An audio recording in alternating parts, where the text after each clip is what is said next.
What's good, y'all? It is your girl Marisa K, popping in for another quick segment, doing the intro here for you guys. If you don't already know me, I have a lot of other content. I like to post cooking videos as well as inspirational talk pieces. And now today we are delving into a movie. We're going to be talking about a movie called Paradise just because I was very moved by it. It's not something that I do every single segment. So, like I said, make sure you check out the rest of my content. And if you like what I have to say, make sure you like, share, subscribe. I'm only asking because I'm trying to get my YouTube channel to grow, and I'm trying to take y'all with me. So if you got me, I got you. We're going to keep the content coming, and we're going to go ahead and jump right into the segment right now. I'll meet y'all there. So jumping into the movie, it is basically, just like today, the poor versus the rich. And the poor people are living in slums, not great living conditions, not a lot of money, resources, jobs, whatever, versus the rich who just have money to play with. Like they can just play around, they can afford to do that. Um, and these rich people go to these big clinics to look for donors that will match them. Once again, spoiler alert, if you want to go watch it, go do that before you listen to what I'm about to say.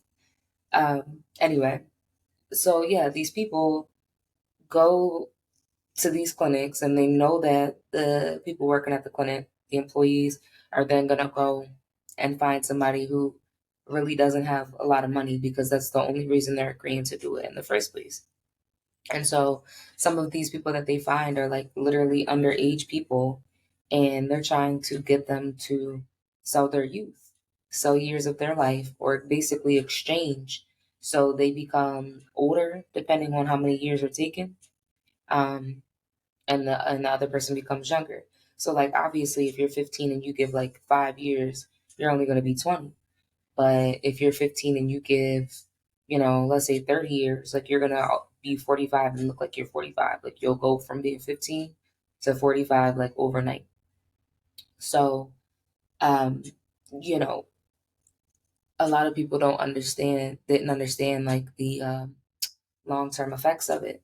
And the plot twist was the dude running the thing, or he was just a worker, but the dude kind of running his sector that was like the main character was all for this, and he's like, I'm ethical and I do things right, and I'm for the people and whatever. And so he gets caught up in a situation where one of his loved ones gets into a little bit of a pickle, and that's when the climax happens because now he's facing it where he's trying to get the time back, but you can't because they can kill you or they can take the time and then kill you anyway. Like you can't run from them. It's like running from the government. And as the story went on and on and on and on, a lot of the people that they were taking stuff from were like undocumented people, illegal aliens, immigrants, whatever. And we see it nowadays where literally so many kids are growing up missing, and adult males and females as well, but really the children I feel like are like the main concern, um because it's an alarming rate of them going missing, and the sex trafficking too. And I really don't understand how people still get away with it, but there's people make so much money from it. It's one of the leading I mean illegal one of the illegal leading industries. um, and the movie just, kind of reflected it, how the government didn't care. The doctors were just doing what they were told.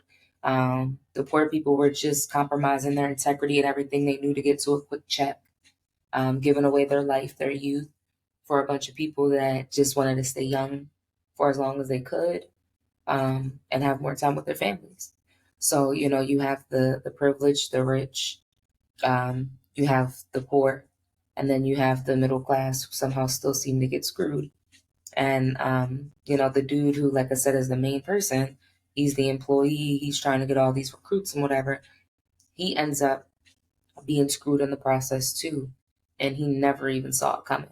Just it's a lot. It's a lot to grasp. I'm gonna go and probably watch it again because it was a lot going on, like a lot going on. But When I tell y'all it was so good, like it had me on the edge of my seat because I had no clue that he was gonna end up in the war. In the beginning, it just seemed like, okay, what's gonna happen? Like, is the world gonna come to an end? Like, when's something gonna happen? And then boom, boom, boom, like stuff just keeps happening back to back to back to back to back.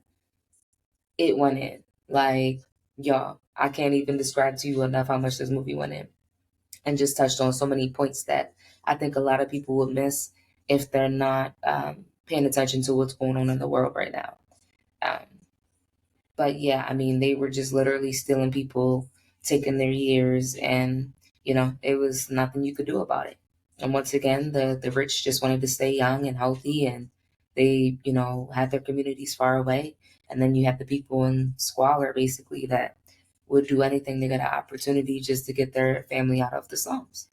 Um, so very reflective of the economy right now, the economy today, the world today, society today.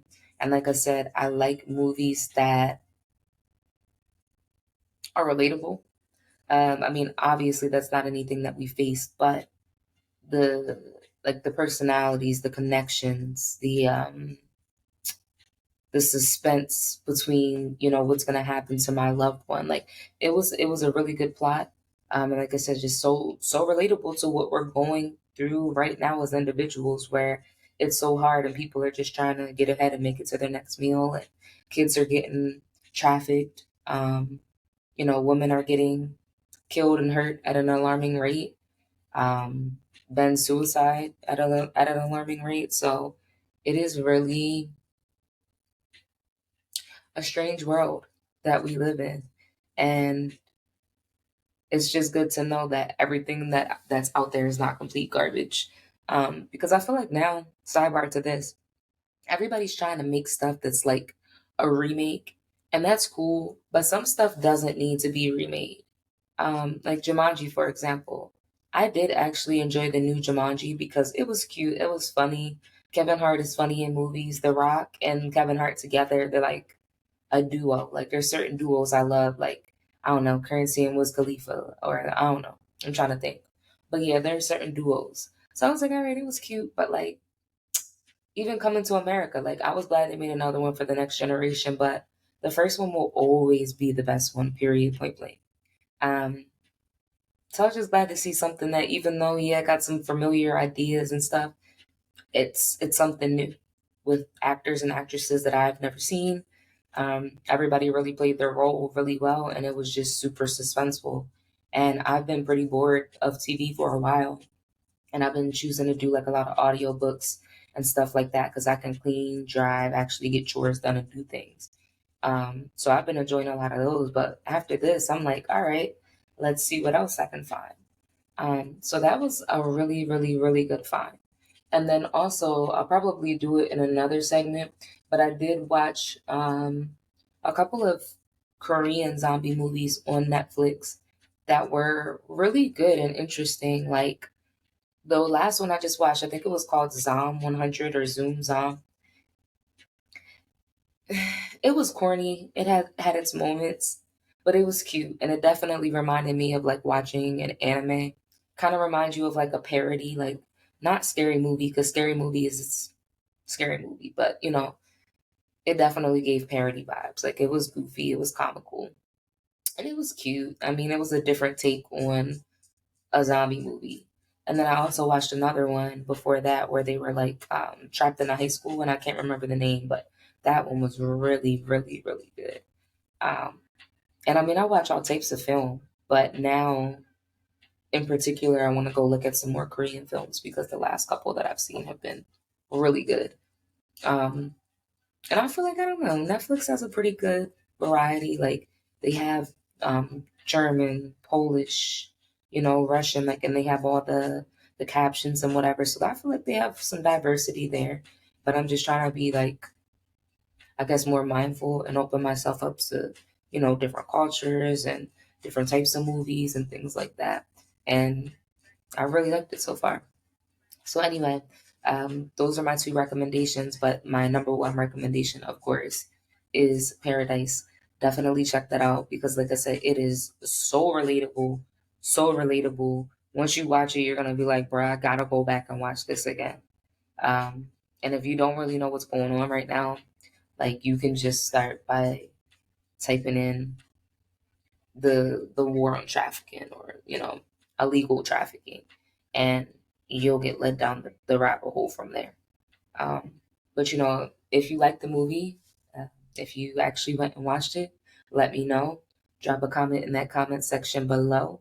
Let me know what you think. If you liked it, if you don't like it, if you have more recommendations, or if you have other things that you want me to review. Like I said, I don't normally review movies. I normally drop food and, do conversations, inspirational pieces, but I was really moved by this movie. So I want y'all to go and check it out.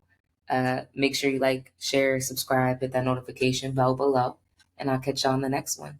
Peace.